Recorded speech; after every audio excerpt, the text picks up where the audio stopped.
All right, we are back. It is September 1st. Welcome to September. I don't know what happened to the summer, as we say every year, but somehow we're into September. So we are going to talk about the Niagara real estate market today, and I would say this to brace yourself. Take a deep breath. It is a market chock full of data that to some extent doesn't make sense. It's alarming. It's remarkable for a completely different reason than earlier this year was remarkable. Let's get into it. So I'll say this.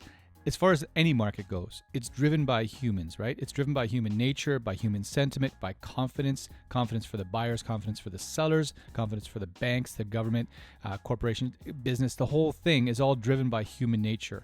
And so as a result, markets are going to change. No market has ever in the history of ever stayed the same. And so right now we're in a market that's doing what it's doing. Earlier this year, that was a completely different market, and that did what it did, right? So now we're in this market. So all we can do is make sense of it and try to look at the numbers and see what's going on to somehow come up with a forecast for what we might expect to see in the near future. One nice thing with YouTube is down in the description of this video, you're going to see timestamps. So if you want to skip to a particular part of this video, you click on the time and boom, you're transported right to that segment of the vid. Very quickly, just the content of what we're going to talk about. The summer market stinker and why this was historically, I think, I didn't go back, more than 15 years, but you could argue that this is probably one of the worst summer markets that we've seen. We're going to look closer, though, at the data because not all data, you can't just take this month and compare it to that month and then summarize the entire thing, right? So we're going to look at it a little bit closer because there are some trends that are interesting. As a result, what happened to prices? What has happened to prices? Are we at market bottom yet? And then lastly, what happens next? Hashtag September 7th next week. The Bank of Canada has their next interest rate announcement. So what is going to happen with that and what we expect to see after it? As you probably know, whether it's buying concert tickets or a new car or a home, the supply of how many options are available and then how many people want to buy them is what dictates the market, right? We all know that. So what happened this summer was remarkable because it was the opposite of what happened earlier this year. Earlier this year, we had enormous demand, huge numbers of sales, and pretty good new listing inventory. And as a result, prices skyrocketed. Versus this summer, when we had way more new listing inventory than we'd ever had for the summer market. And then meanwhile, we had way less buyers looking to buy it. So as a result, prices pulled way back. It's the opposite. It's a flip-flop. It's a teeter-totter market. So with the Niagara region, when you look at the number of new listings for June, July, and August, we had 4,098.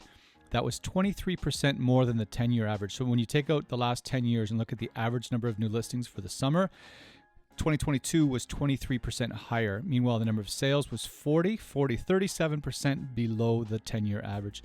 We had 1,415 sales in June and July and August. Normally, we'd have just about 2,260. Well, that's the 10-year average, 2,260. Meanwhile, this year, we had just over 1,400. So that's a significant change. St. Catharines, same deal, 14% above in the number of homes listed for sale, so that's the supply. Meanwhile, the number of homes sold, 43% below the 10-year average. We only had 366 sales in June, July, and August in St. Catharines. 366. Normally, we'd have around 640. That's the 10-year average. 366 is way off of that. The most recent, 2012, was 502. So we're second place behind 2012, and we're still 140-something listings off of that. When you're looking at numbers, the worst thing you can do is look at one particular event compared to one other particular event and then summarize the entire market, right? Like if I went out and suddenly shot an 82 today, if you've golfed with me, you know you can't use that as a good test of what my overall game is like because holy crap, if I shot an 82, there'd be a parade down St. Paul Street. So with the St. Catharines or with the Niagara real estate market in general, there are some trends that are worth looking at. In the new listing side of things, as we just talked about, a lot more than normal. However, the peak for new listing inventory for most of our market was back in June. June was way above normal. In fact, for the Niagara real estate market, it was 40% above normal. Meanwhile, August is pulled back towards normal. It was only 13% above the 10-year average. So yes, still 13% above, but the peak was in June, and that same trend continues for St. Catharines, Niagara Falls, Welland, and elsewhere. So why that happened? Well, when we got through April and May, all of a sudden, I think people panicked and they said, holy crap, we got to cash out the big numbers. We're not going to get it anymore. And all of a sudden, the market got absolutely flooded with new listing inventory at the same time that buyers went, hold on a second here. I don't know if I want to buy a house today. I'm going to wait till tomorrow. So those two things happening at the same time were what caused what we're seeing. So for new listing inventory, July and August both trending towards normal, both for Niagara and for St. Catharines. Meanwhile, the number of sales, when you look on a monthly basis, yes, absolutely dire. May 22% below the 10-year average, June 34% below, July 47% below the 10-year average, August 33% below the 10-year average. But when you look at it from another angle and you look month to month, there was actually an increase in sales from July to August. There was actually a bump up both for the Niagara region, for St. Catharines, and other markets as well.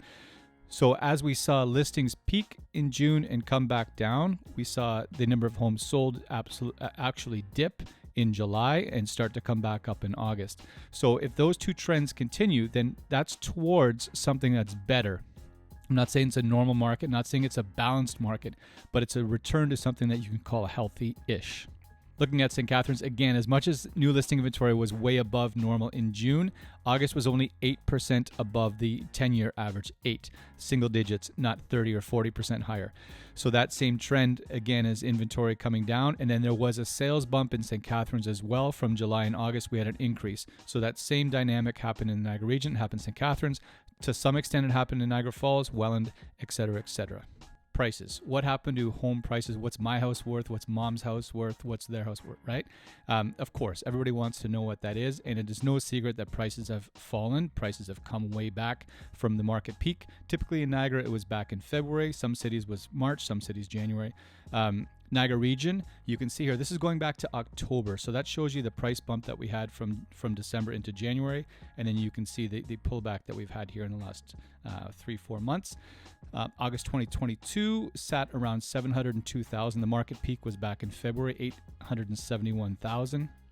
Here is St. Catharines, 638,000 for August 2022. The peak was back in February, 799. Niagara Falls, a bit of volatility as usual in Niagara Falls, 654,000 here in August. And again, these numbers might change a bit, but that's very close to what it's going to be. Their market peak was back in March, 864,000. And then Welland, sitting at 590,000 for August 2022, off market peak of 727 back in January, February.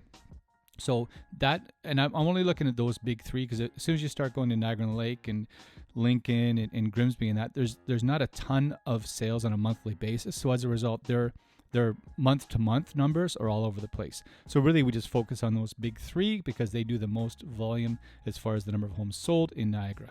So there was a report out last week from TD about average sale prices coming down off of market peak to Q1 next year by 20 to 25%. And to some extent, as I just talked about, we've kind of already done that in Niagara based on the numbers. But here are the real numbers where we're at right now. The Niagara region, 19.4% off of market peak. St. Catharines, 20.2% off of market peak. Niagara Falls, again, a fair bit of volatility there, but still 24% off of market peak. And then lastly, Welland, 18.8% off of market peak. So if there is still some percentage to give up, 2, 3, 4%, then perhaps we're looking at another 15, 20, 25, 30 grand, depending on the city, based on this TD theory or this TD study until we get to Q1 next year. But, are there indicators that we're at bottom?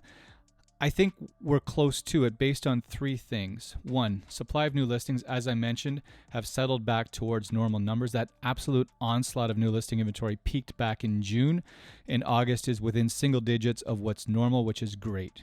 Number of homes sold, there was a bump from July into August, so July seems to be the trough for the bottom for the number of homes sold, and there was a bit of an increase in August, which again, if supply pulls back a bit and demand comes up a bit, that's sort of the first steps towards something resembling normal.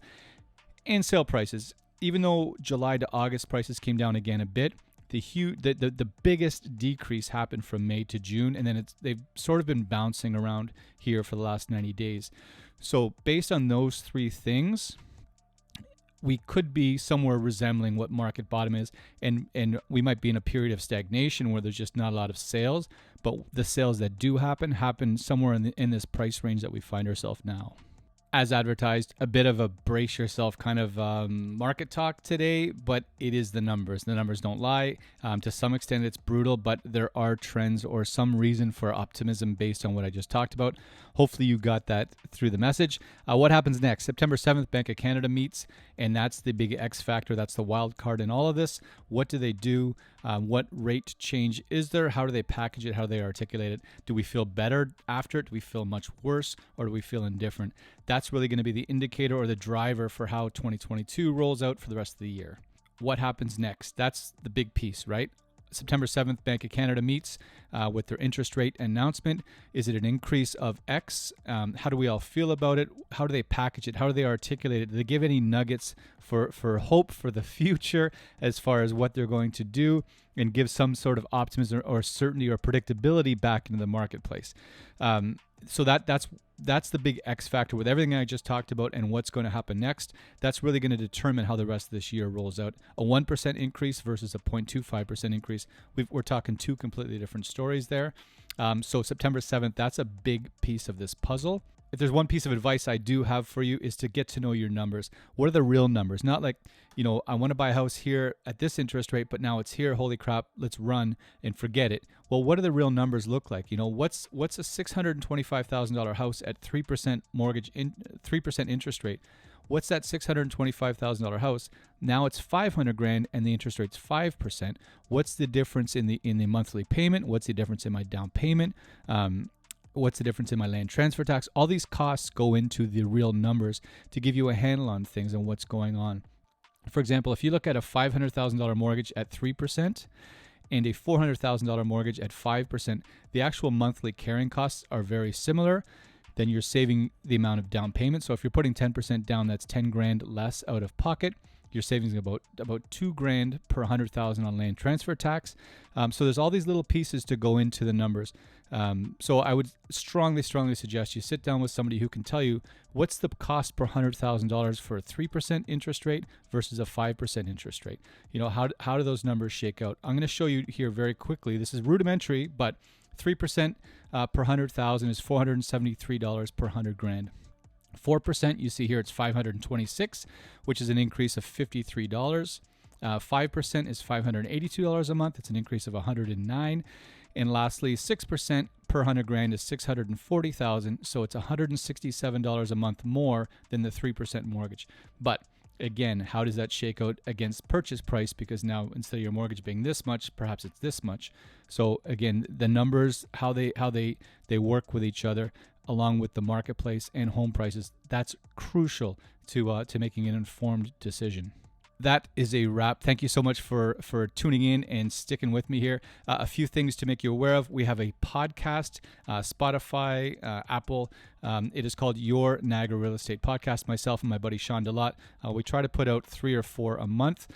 Check it out. We're really enjoying it. I think we just put out our 11th episode. So again, go tune into that and subscribe.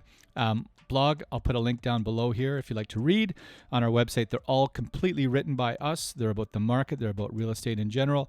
And again, I think there's some good reading in there. And if you'd like to dig into the data, we've also posted some graphs and all that for all you data nerds. And then as well, last Friday of September 30th is going to be our first IG live of the fall. We haven't done one all summer. I guess it's fall. Yeah, that's sad. So that's September 30th, last Friday of the month, 9:30 a.m. Also myself and my buddy Sean Delott. We're going to do that. So head over to our Instagram page and you can check that as well. Otherwise, if you have any questions about the market, you want to talk, you're welcome to reach out. If you've got a house you're trying to figure out what to do with, always here. I'm always happy to chat. You can get to us through the description of the video below or through our website anytime. Okay. Thank you. Cheers. Take care. See ya. Bye.